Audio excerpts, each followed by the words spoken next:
Hello, welcome to Caregiver Corner. I can't believe it's June 9th already.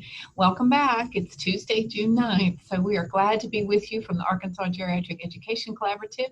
My name is Laura Spradley. I am the Outreach Coordinator for the Arkansas Geriatric Education Collaborative. And today we're bringing you some wonderful information from our friends over there at the Alzheimer's Association. And June is Alzheimer's and Brain Awareness Month. And so we thought, what better way but to share some great information, since we're both work very hard to get the word out about Alzheimer's awareness and brain health. So we're going to show some slides that are actually from Alzheimer's Association. I want to give them full credit for their great tools. They have a list of 10 warning signs for Alzheimer's disease and some benefits of early detection, and then some ways to keep our brains healthy. So without further ado, I'm going to start. What is Alzheimer's Brain and Awareness Month? Well, June is the month when the Alzheimer's Association has decided to make people even more aware of Alzheimer's disease, brain health, and to also talk about the wonderful, wonderful caregivers that take care of folks that may have Alzheimer's disease. It's a lot of work. It takes dedication, but it's also a very rewarding thing to do. So there are millions of people that are dealing with Alzheimer's around the world, but in Arkansas there are about 58 to 60,000 people that have been diagnosed with Alzheimer's disease. So it's something that we're obviously very interested about here in Arkansas and at the Arkansas chapter of Alzheimer's Association, and here at the Institute on Aging, Donald W. Reynolds Institute on Aging at UAMS, of which my grant is part of here at the Arkansas Geriatric Education Collaborative. So we were all very interested in this topic, and we want to think about it the whole month of June and be aware of it. So what are some early signs and symptoms of Alzheimer's disease?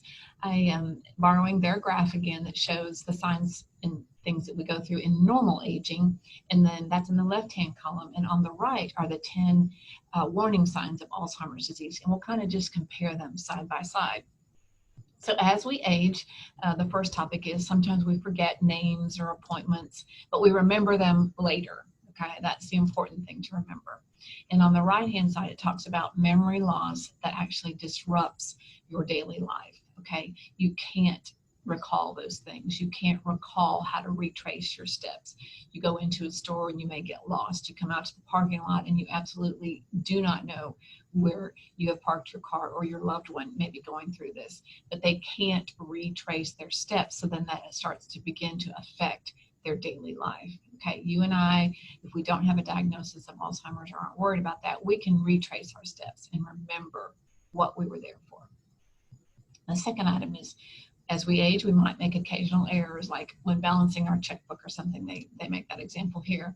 But the person that is dealing with Alzheimer's or dementia really has a challenge when it comes to planning and solving problems. Okay, they might show disinterest in doing anything that causes problem solving skills, trying to read an instruction book, things like that. They're just not even interested in it.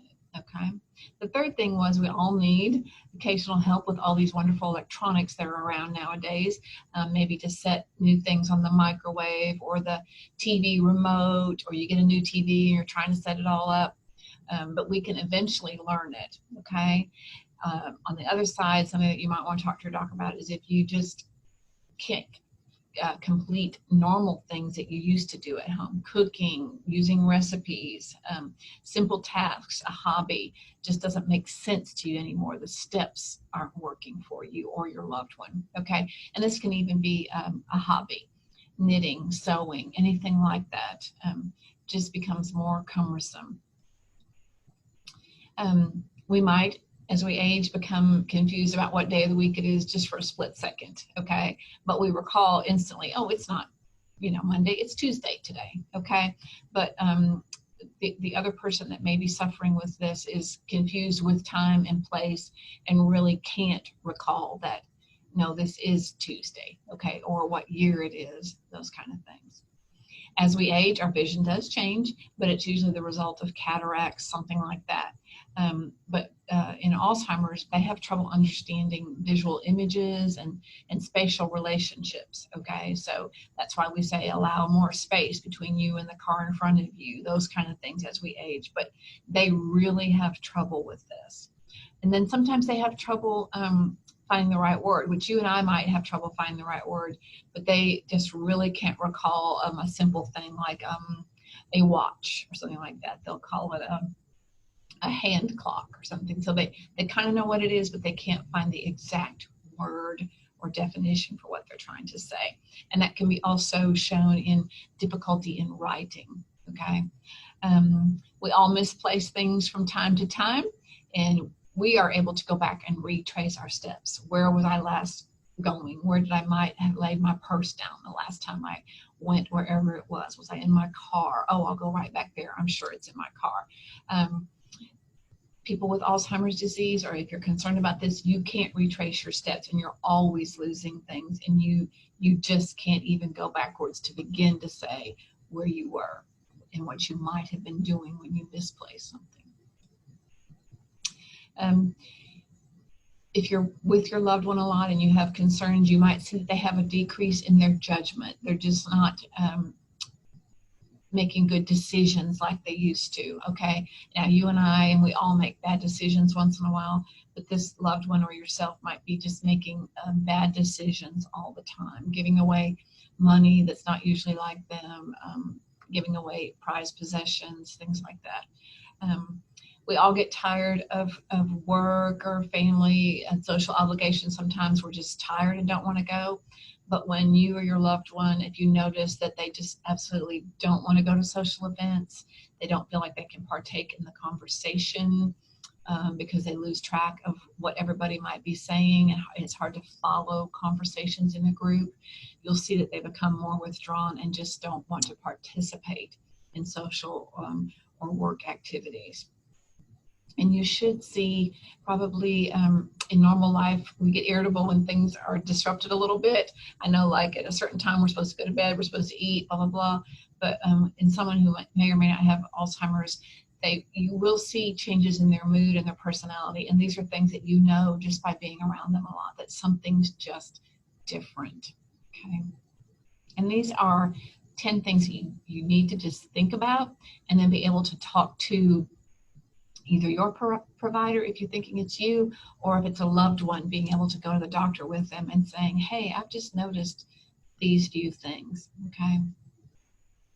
All right, so ways to love our brain. I love this graphic.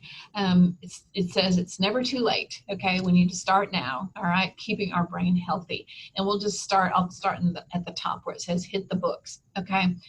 Learn new things, stay educated, get educated, read, take a class at either a library, they even say that a college or a community center. A lot of times we can get them for free if we're older, but we just need to keep learning, learn new hobbies, read about new things, experience things, okay? It says butt out, quit smoking, okay? We've talked about that before on one of our programs. Quit smoking if you can. We need that oxygen flowing to our brain and staying in good cardio health, okay, which is the next one. I love this. Follow your heart. If you control your risk factors for heart disease, it also helps with brain health, okay? It keeps you want to keep your cholesterol low, your blood pressure in control, lose weight if we need to, manage our diabetes, all those things. If we keep our heart healthy, we also have a good chance of keeping our brain healthy, okay? Heads up, it talks about do anything you can to avoid brain injury. If you're a biker, wear a helmet. If you're in a car, always wear your seatbelt, those kind of things. We don't want to have head trauma, okay? There's a high correlation between head trauma and later on in life having Alzheimer's disease, so we want to avoid that. Fuel up right, that's another good one. Eat right, eat good, healthy, balanced meals, and that's, again, just a good thing to follow for our cardiac health as well. Catch some Z's. We talked about this a couple weeks ago. Sleep is so important to our memory and our brain. We just need a good 6 to 8 hours of sleep if we can, uninterrupted, no electronics. Okay, and then the next one is take care of your mental health. Stay active, stay involved with your church, book clubs, whatever your socialization is that you enjoy, do it, okay? Depression and isolation are hard right now because we are so isolated due to the coronavirus, but you know, talk to people on the phone, write letters, stay connected with all your friends, however that happens to be. Schedule a yard party, okay, with social distancing, but stay connected, okay? And that kind of goes with the next one too, buddy up, all right? Have someone that you check with, you know, check on their health, ask about them. It always is better if we're concerned about someone else too during the day. Yes, we have our issues, but also it helps to just check on someone else. Oh, this next one, stump yourself. Try to challenge your brain. Find puzzles that you like to do. Learn an absolute new game that you've never played before. You have to learn new rules. You have to work with your loved one to play the game, okay? Just like building strategy games, especially where you have to think, okay? That's what we want to do. Keep your brain thinking, okay? Oh, and the last one, and it's so hot outside lately, but we got to exercise, okay? Get out there and break a sweat if we can.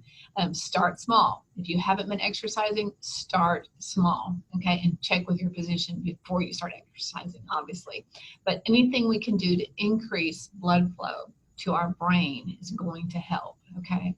And studies have found that this helps in reducing the risk of cognitive decline. So those are just the top 10 ways to also love your brain, okay? So we went through the 10 things to look for, to think about, to talk to your doctor about if you notice those in yourself or your loved one, all right? And then also today I wanted to close with the 10 ways to love your brain, okay? We love you out there. We're going to keep coming to you every Tuesday, Caregiver Corner. I'll see you next Tuesday.